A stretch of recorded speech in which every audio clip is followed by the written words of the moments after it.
अस्सलाम वालेकुम। अक्सर पाकिस्तान के हालात देख के ना काफ़ी मायूसी होती है और पहले एक उम्मीद हुआ करती थी कि पाकिस्तान शायद अपने बुरे हालात से निकल के तरक्की की राहों पे गामज़न हो जाए, लेकिन अब जो बची खुची एक उम्मीद थी वो ख़त्म हो चुकी है। मैं ये क्यों कह रहा हूँ, अभी एक मौलाना साहब आ रहे हैं मेरे शहर के अंदर। ना मैं शहर का नाम लूँगा ना मैं मौलाना साहब का नाम लूँगा, ताकि जो उनसे अक़ीदत रखने वाले हैं वो कहीं इमोशनली फट ना पड़े।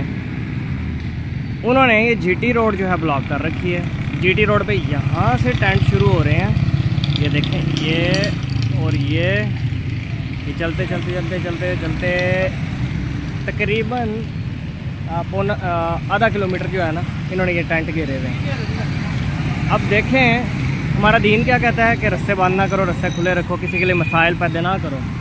तो ये मौलाना साहब आके हमारे लिए तो ये परेशानी पैदा कर रहे हैं। मैं ये एक्सरसाइज के लिए जाता हूँ इस टाइम पे, तो रास्ते में रुक के मुझे ये मजबूरन वीडियो बनाना पड़ी कि अगर वो सुन भी रहे हैं, उनको मेरा पैगाम जा रहा है, तो देखें आपके आने से हमारे लिए तकलीफ़ का बायस आप बन रहे हैं। ये आपको वीडियो लिंक के जरिए बयान कर लेते, ना इतना इस्तेमाल करते।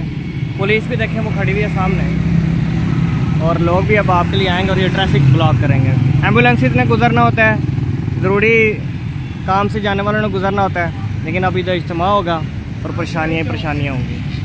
खुदारा रास्ते बंद ना किया करें, मुल्क कौम की तरक्की का जो है ना सफ़र स्लो हो जाता है।